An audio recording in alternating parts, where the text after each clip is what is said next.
Σας καλωσορίζω πάλι στο κανάλι μου και θα ήθελα αυτή τη φορά να συζητήσουμε λίγο το pedicure. Είναι το πρώτο μου βίντεο στο κανάλι για pedicure και θα είναι λίγο δύσκολα τα νυχάκια. Εδώ βλέπουμε πως η εσωτερική γωνία ήδη έχει μαζέψει πίον, ενώ εξωτερικά είναι λίγο καλύτερα. Αφού εκτιμήσαμε την κατάσταση, εδώ θα πρέπει να χρησιμοποιήσουμε έναν κόφτη που θα έχει κοφτάκια λεπτά και ψηλά, για να μπορέσουμε να κόψουμε το νύχι σωστά χωρίς να πονέσουμε. Και το νύχι είναι πάρα πολύ βασικό, θα πρέπει να κοπεί διαγώνια για να μπορέσουμε να βγάλουμε αυτή τη γωνία, χωρίς να αφήσουμε κάποια κομματάκια μέσα.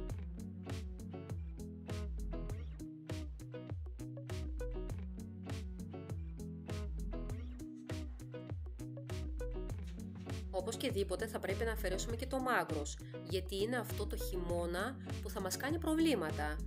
Θα τρίβεται μέσα στα παπούτσια το νύχι και θα έχει πρόβλημα στην μήτρα του. Όπως και στο μανικιούρ, στο pedicure χρησιμοποιούμε φρέζες πάλι για να γίνει ένα καθαρό pedicure και σωστό. Το pedicure όμως δεν πρέπει να γίνεται ποτέ τόσο βαθύ όσο μανικιούρ. Ταυτόχρονα όμως δεν πρέπει να ξεχάσουμε κάποιες σκληρύνσεις και τα πάντα όλα θα πρέπει να φύγουν, γιατί το pedicure το κάνουμε όχι για οπτική ομορφιά, αλλά για να νιώθουμε καλύτερα. Είναι οι περισσότεροι άνθρωποι που κάνουν pedicure, τουλάχιστον εγώ, όσους πελάτες έχω, οι περισσότεροι έρχονται για να νιώσουν ξελάφρυνση. Εν τω μεταξύ εγώ έχω πάρει λίγο πιο λεπτό φρεζάκι, αφού είδα ότι αυτό που είχα πριν δεν με έκανε τη σωστή δουλειά. Πήρα το πιο λεπτό για να μπορέσω να φτάσω σε κάποια σημεία που χρειάζομαι. Σε αυτή τη γωνία εδώ πέρα που κάνω, από το τρίψε έγινε σκληρό το δέρμα και πρέπει να το δουλέψουμε. Το κομματάκι αυτό που βλέπουμε τώρα είναι αυτό που βγήκε, είναι το κομματάκι του νυχιού.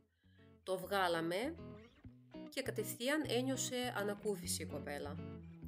Δεν ξέρω κατά πόσο φαίνεται στο βίντεο, αλλά έχει μείνει μία μικρή τρυπούλα από τον νύχι που πατούσε τόσες μέρες, γιατί δεν πονούσε πάντα η κοπέλα, πονούσε τελευταίες μέρες που είχε μεγαλώσει το νύχι, είχε μακρύνει τόσο, ώστε μπήκε τέλος πάντων στο δέρμα. Συνεχίζω κάνοντας με το φαρδί φρεζάκι πάλι, την άλλη πλευρά, την δεξί. Παίρνω στην αρχή το φαρδί, γιατί αυτό βοηθάει να ανοίξουμε την τσέπη, να σμπρώξουμε λίγο αυτό το δέρμα που είναι πάνω από τον νύχι, που κρέμεται πάνω από τον νύχι, καταλάβατε. Και στην πορεία παίρνω το πιο λεπτό φρεζάκι για να μπορέσω να δουλέψω κάποια σημεία που θέλω να φτάσω καλύτερα.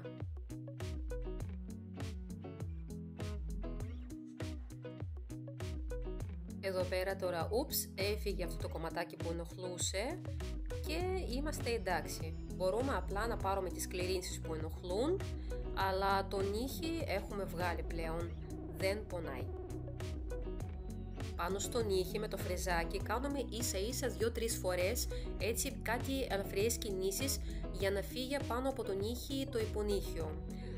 Τις άλλες φορές που τρίβω, μην νομίζετε ότι τρίβω απλά πάνω στο νύχι, τρίβω το δέρμα και πάω και πιο βαθιά και πιο βαθιά με πολύ ελαφριές κινήσεις, δεν πατάω το φρεζάκι.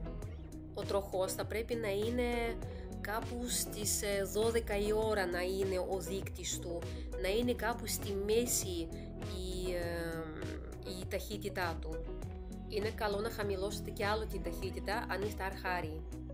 Με τον ίδιο τρόπο δουλεύω και τα άλλα τα νυχάκια, τα μικρά, και ξέχασα να σας πω πως είχα λιμάρει ελαφρώς τα νυχάκια, αλλά θέλω να πω ότι δεν τρελαίνομαι στο λιμάρισμα σε αυτή τη φάση. Όπως και δίποτε πάντα τα λιμάρω στο τέλος, αφού τα περάσουμε χρώμα. Ειδικά αν είναι σκούρο το χρώμα, φαίνεται ξεκάθαρα το σχήμα του νυχιού και είναι πιο εύκολα να γίνει.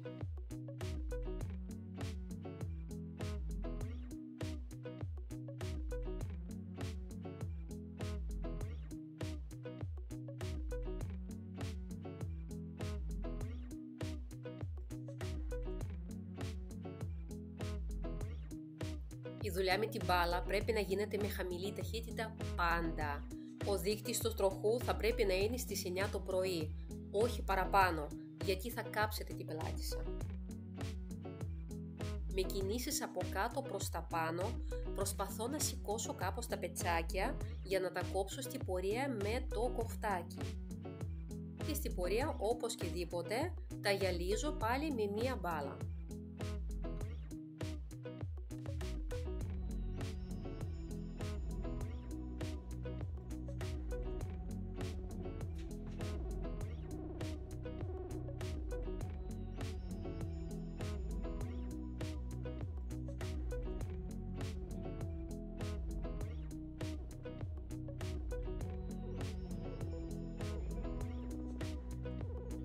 Πάμε τώρα στο άλλο πόδι. Εδώ βλέπετε η κατάσταση είναι ακόμα χειρότερη. Το νύχι είναι τόσο φαρδί που μπαίνει αρκετά βαθιά μέσα στο δέρμα και πονάει πάρα πολύ. Αφού εκτιμήσουμε πάλι την κατάσταση, σμπρώχνοντας το δέρμα προς τα έξω, πάλι παίρνουμε το κοφτάκι και αφαιρούμε αυτή τη γωνία που ενοχλεί. Και φυσικά το νύχι το αφαιρούμε διαγώνια, όχι ίσια, γιατί σε διαφορετική περίπτωση θα μείνει η γωνία μέσα.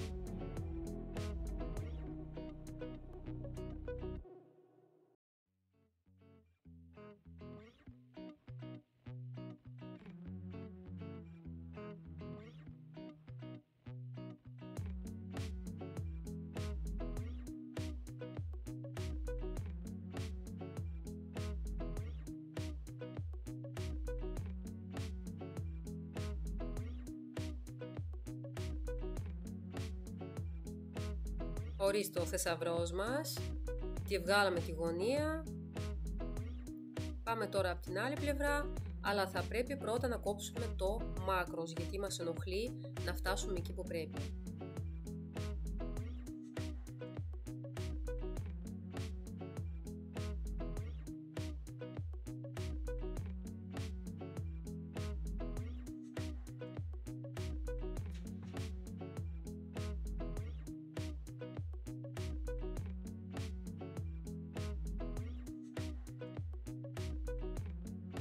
Ορίστε και η δεύτερη γωνία, οπότε επιτυχημένα ολοκληρώσαμε τον πόλεμο με τις γωνίες, συνεχίζουμε το pedicure. Λιμάρουμε ελαφρώς δίνοντας το σχήμα στα νύχια, απλά σας είπα δεν τρελαίνομαι, στο περίπου. Και λίγο επίσης τρίβουμε και την επιφάνεια του νυχιού, των νυχιών μάλλον, για να μπορέσουμε να εφαρμόσουμε σωστά το ημιμόνιμο.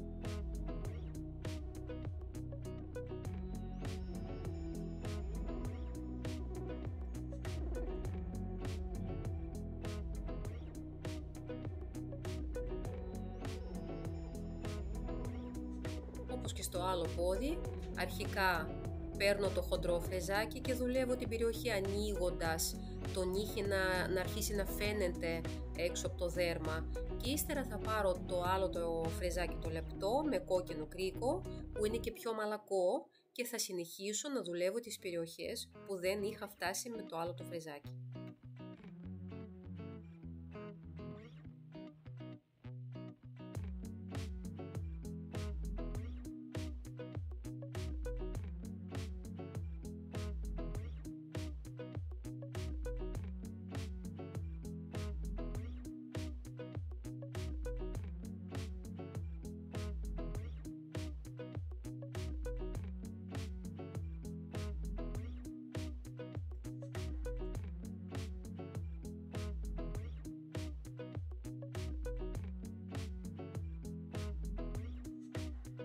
Βλέπετε εδώ πέρα στο εσωτερικό του νυχιού πόσο πολύ έχει σκληρύνει το δέρμα και είναι φουσκωμένο λίγο. Αυτό το φούσκωμα θα περάσει σε μερικές μέρες και θα κάτσει σωστά το δέρμα.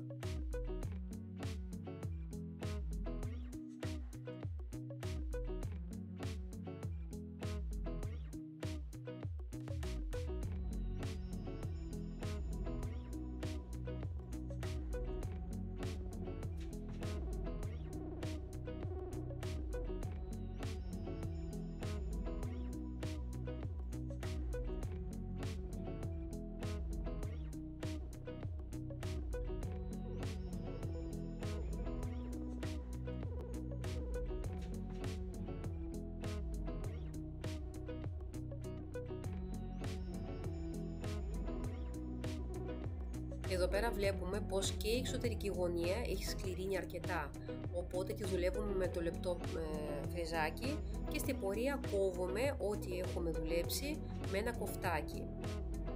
Παρόλα αυτά δεν κόβουμε βαθιά, καλύτερα να αφήσουμε παρά να κάνουμε χειρότερα τα πράγματα.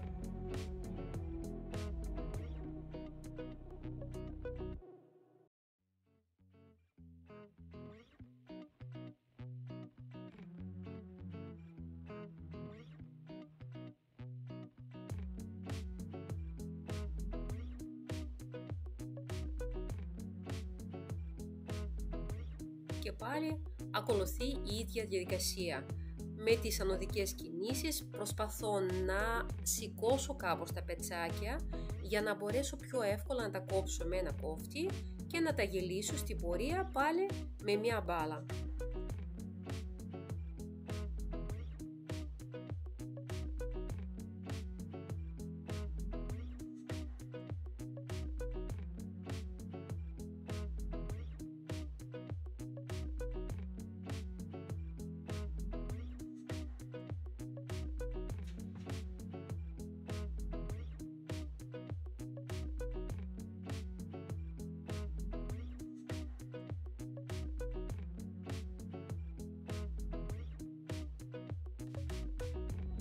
Αυτό το pedicure έχουμε στην έξοδο σαν αποτέλεσμα. Εδώ πρέπει να σας πω ότι ξαναμουλιάσαμε το πόδι για να μαλακώσει κι άλλο το δέρμα και βάλαμε οξυζενέ στις γωνίες για να αποφύγουμε τη μόλυνση. Είπα να μην σας κουράσω με την διαδικασία του ημιμόνιμου, είναι ακριβώς ίδια με τα χέρια, με το μανικιούρ. Και απλά θέλω να σας δείξω εδώ πέρα στο λιμάρισμα. Το νύχι είναι έτοιμο, έχουμε περάσει με top, απλά εδώ πέρα τακτοποιώ λίγο το σχήμα. Είπαμε τα λιμάρω στο τέλος.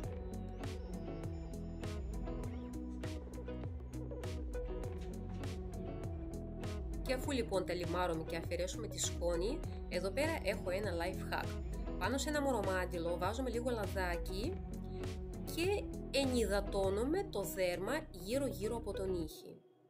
Περνάμε έτσι όλα τα νυχάκια προσεκτικά, ενυδατώνουμε όλες τις περιοχές. Δεν μ' αρέσει στο pedicure αλλά και στο manicure βασικά να γυαλίζει αυτό στις φωτογραφίες, να είναι λες και είναι τηγάνι. Με αυτόν τον τρόπο ενυδατώνεται το νύχι τόσο όσο δεν υπάρχει περίσσια ποσότητα λαδιού πάνω στο νύχι και βγαίνουν όμορφες και οι φωτογραφίες. Θα τις δείτε στο τέλος. Όπως πάντα, στο τέλος τα δείχνω ακόμα πιο κοντά για να μπορέσετε να βρείτε λεπτομέρειες να δείτε.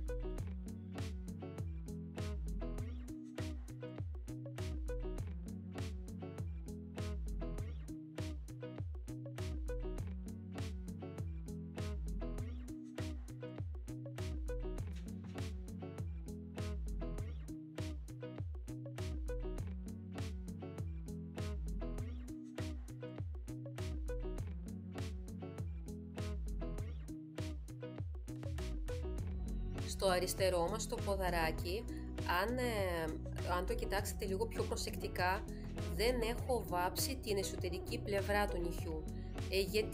Γιατί αυτό το νύχι είναι πιο φαρδί από το άλλο και οπτικά να φαίνονται ίδια πρέπει. Εδώ σας τα έχω βάλει κοντά τα νυχάκια, τα πόδια, για να μπορέσετε να καταλάβετε περί τίνος πρόκειται. Βλέπετε, αν το έβαφα από εδώ την πλευρά, από την εσωτερική πλευρά πιο πολύ, δεν θα ήταν όμορφα μεταξύ τους.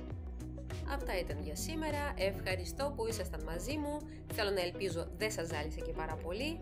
Τα λέμε στα επόμενα βίντεο, γεια σας!